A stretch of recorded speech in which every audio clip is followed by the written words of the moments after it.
ஆண்டவராக இயேசு கிறிஸ்துவின் வல்லமையில நாமத்தினால் இந்த செய்தி வேலைக்கு உங்களை அன்போடு கூட அழைக்கிறோம். இந்த நாளில் கூட செய்தியின் தலைப்பு நம்மை தேடி வந்து நமக்கு அற்புதம் செய்யும் கர்த்தர் என்ற தலைப்பில் நாம் இந்த நாளில் சிந்திக்க போகிறோம். செய்திக்கு ஆதாரமாக யோவான் 5ஆம் அதிகாரத்துல நாம் பார்க்கிறோம். அதில் பெதஸ்தா எனப்பட்ட ஒரு குளம் இருந்ததாக நம்ம பார்க்கிறோம். அது எருசலேமில் உள்ள ஆட்டு வாசலின் அருகே இருந்தது. அந்த குளத்தில் தேவதூதன் சில சமயங்களில் வந்து குளத்தில் உள்ள தண்ணீரை கலக்கும் பொழுது அந்த குளத்துக்கு அருகிலேயே வியாதிஸ்தர்கள் படுத்திருப்பார்கள். குருடர்கள், சப்பானிகள், சூம்பின உறுப்பினர்கள், வியாதிஸ்தர்கள் படுத்திருப்பார்கள். அந்த தேவதூதன் அந்த குளத்தில் இருக்கிற தண்ணீரை கலக்கின உடனே யார் முதலாவது இறங்குறார்களோ அவர்களுக்கு அற்புதம் நடக்கும். இதுதான் அந்த பெதஸ்தா என்ற குளத்தினுடைய சிறப்பு. 38 வருடமாக ஒரு மனிதன் அந்த இடத்திலேயே படுத்துக் கொண்டிருந்தார். அவருக்கும் எப்படியாவது அந்த குளத்துல இறங்கி தேவதூதன் குளத்தை கலக்கும் பொழுது அந்த குளத்துல இறங்கி சுகத்தை பெற்றுக்கொள்ளலாம் என்று சொல்லி ஒவ்வொரு முறையும் அவர் ட்ரை பண்ணிக்கிட்டே இருந்தாரு. ஆனாலும் அவர் இறங்குறதுக்கு முன்னாடி மற்றவங்க வந்து அந்த குளத்துல இறங்கி அற்புதத்தை பெற்றுக்கொண்டாங்க. ஸோ இப்படிப்பட்ட ஒரு மனுஷன் பல முறை 38 வருடமாக அவர் ஒவ்வொரு தடவையும் கூட ட்ரை பண்ணி இருந்திருக்கலாம். ஆனாலும் அவரால் முடியல, அவரால் உண்மையாமே முடியல. இப்படிப்பட்ட ஒரு நிலைமையில இருந்த ஒருவரை கர்த்தரை தேவன் தேடி வந்ததை நம்ம பார்க்கிறோம். இந்த நாள்லையும் கூட நம்முடைய தேவாதி தேவன் ஒருவேளை பல வருடங்களாக நீங்க சில காரியங்களுக்காக, சில அற்புதங்களுக்காக கூட நீங்க வெயிட் பண்ணி கொண்டிருக்கலாம். தேவதூதர் வந்து எனக்கு உதவி செய்வாங்க, இந்த மனிதர்கள் வந்து உதவி செய்வாங்கன்னு சொல்லி நீங்க ஒருவேளை சில மனிதர்களை நம்பியிருக்கலாம், சில காரியங்களை நம்பியிருக்கலாம், அல்லது உங்களுடைய பலனை நம்பியிருக்கலாம், உங்களுடைய சொத்தை நம்பியிருக்கலாம், அல்லது நீங்க உங்க நம்பிக்கை எது மேல இருந்தாலும் அந்த நம்பிக்கை கூட கைவிடப்பட்ட ஒரு நிலைமையில நீங்க இருந்து கொண்டிருப்பீங்களா? ஆண்டவராய் கர்த்தர் இந்த வேளையில உங்களை தேடி வந்திருக்கிறார். அந்த 38 வருடமாக வியாதிப்பட்ட அந்த மனிதனை தேடி வந்து வசனத்துல நம்ம வாசிக்கிறோம். யோவான் 5ஆம் அதிகாரம் 6வது வசனத்துல படுத்திருந்து அவனை இயேசு கண்டு அவன் வெகு காலமாய் வியாதிஸ்தன் என்று அறிந்து அவனை நோக்கி சொஸ்தமாக வேண்டும் என்று விரும்புகிறாயா என்று கேட்டார் என்று பார்க்கிறோம். அவன் வெகு காலமாக வியாதிப்பட்ட ஒரு மனுஷன்கிறது இயேசு கிறிஸ்து அறிந்திருந்தார். அதனால் இவன் எவ்வளவோ முறை ட்ரை பண்றான். இவனுக்கு தேவதூதர்கள் குளத்துல வந்து தண்ணீரை கலக்குறாங்க. ஆனாலும் இவனால இறங்க முடியல. நம்ம போய் அவனுக்கு உதவி செய்யட்டும் என்று சொல்லி இயேசு கிறிஸ்துவை நேர போய் அவனுக்கு அற்புதம் பண்ணுகிறதை பார்க்கிறோம். ஆமீன். கர்த்தருடைய பிள்ளைகளை, ஒருவேளை நீங்க ஒரு வேதனையோட பாதையோட போயிருக்கலாம்.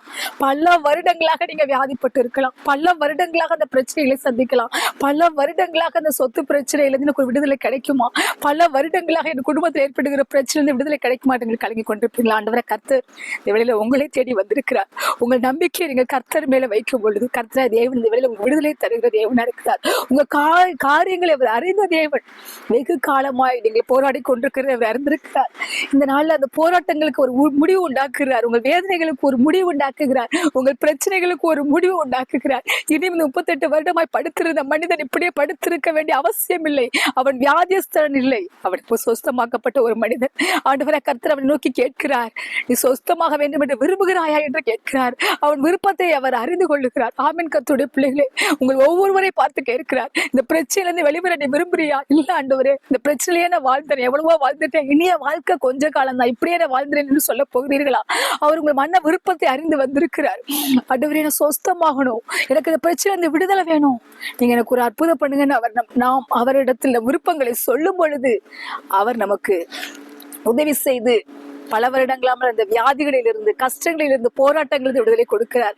நம்முடைய விருப்பத்தை நாம் அவரிடம் சொன்னா மாத்திரமே அவர் அற்புதத்தை செய்ய முடியும். அவர் ஒவ்வொரு முறையும் கூட கேட்கிறார், நீ சொஸ்தமாக வேண்டும் விரும்புகிறாயா?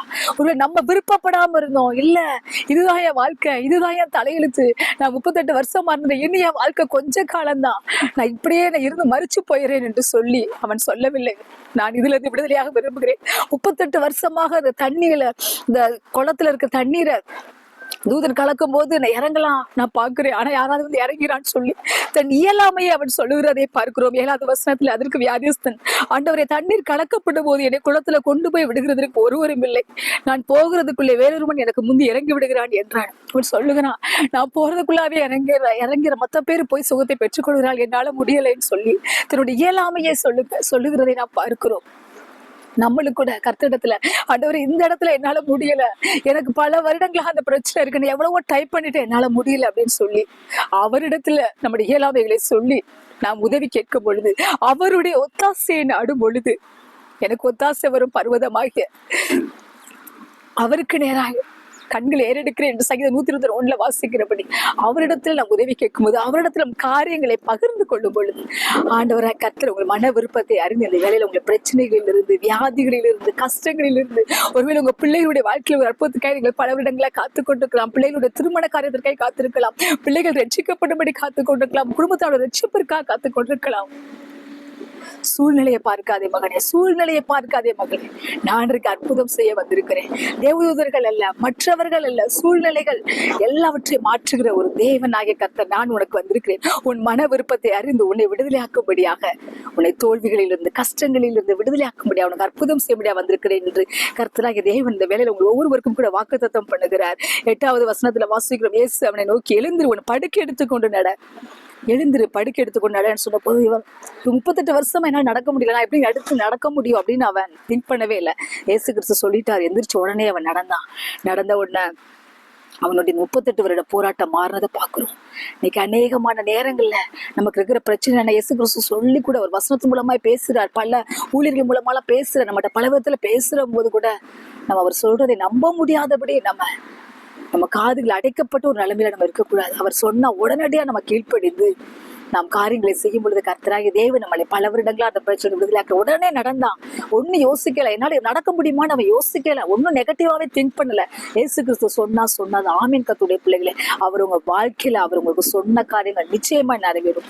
பல வருடங்களாக நீங்கள் அற்புதத்தை காத்து கொண்டிருந்தாலும் ஆண்டவர் உங்களுக்கு ஒரு வாக்குத்தத்தத்தை கொடுத்திருப்பார். என்ன வாக்குத்தத்தம்? நான் உன்னை விடுதலையாக்குவேன், நான் உன்னை ஆசீர்வதிப்பை ரட்சிப்பேன் என்று அந்த வாக்குத்தத்தத்தை அவர் நிறைவேற்றுகிறார். உங்களை ஆசீர்வதிக்கிறார், உங்களை அற்புத சாட்சியா நிறுத்துகிறார். இந்த 38 வருடமாக வியாதிப்பட்ட இந்த மகானுக்கு அற்புதம் செய்த தேவன், தேடி வந்து அற்புதம் செய்த தேவன் இந்த வேளையில் உங்களை தேடி வந்திருக்கிறார். ஒருவேளை மனிதர்களை தேடி போய் ஏமாற்றம் அடைந்திருக்கலாம், பல காரியங்களை நம்பி ஏமாற்றம் அடைந்திருக்கலாம். ஆனா அவர் உங்களை தேடி வந்து உங்களுக்கு அற்புதம் செய்கிறார். இனியும் நீங்கள் பிரச்சனைக்குரியவர்கள் அல்ல. இந்த வியாதியோடு, இந்த பிரச்சனையோடு அலைந்து திரிய வேண்டிய அவசியம் இல்லை. உங்களை கர்த்தராகிய தேவன் இப்பொழுதே விடுதலையாகி உங்களை அற்புத சாட்சியாக நிறுத்துகிறார். கர்த்தர் தாமே உங்கள் ஒவ்வொருவரையும் ஆசீர்வதிப்பாராக. இயேசப்பா, அந்த வேளையில் அற்புதத்துக்காய் பல வருடங்கள் அற்புதத்துக்காய் காத்துக் கொண்டிருக்கிற ஒவ்வொருவரையும் தேடி வந்திருக்கிறதுக்காய் ஸ்தோத்திரம். அவர்களுக்கு அற்புதம் செய்வதற்காய் ஸ்தோத்திரம். உண்மை நம்ப முடியாத அந்த நிலைமைகளில் இருந்து அவர்களை நீங்க விடுதலையாக்குங்க இயேசு சுவாமி. உங்களுடைய சத்தத்தை கேட்டு உடனே அவர்கள் அப்பா கீழ்ப்படி நடக்க பரிசுத்த ஆவியானவர் கிருபை பாராட்டுங்க. இயேசு கிறிஸ்துவின் வல்லமையில நாமத்தை ஜெபிக்கிறோம் நல்ல பிதாவே. ஆமென். Thank you. God bless you.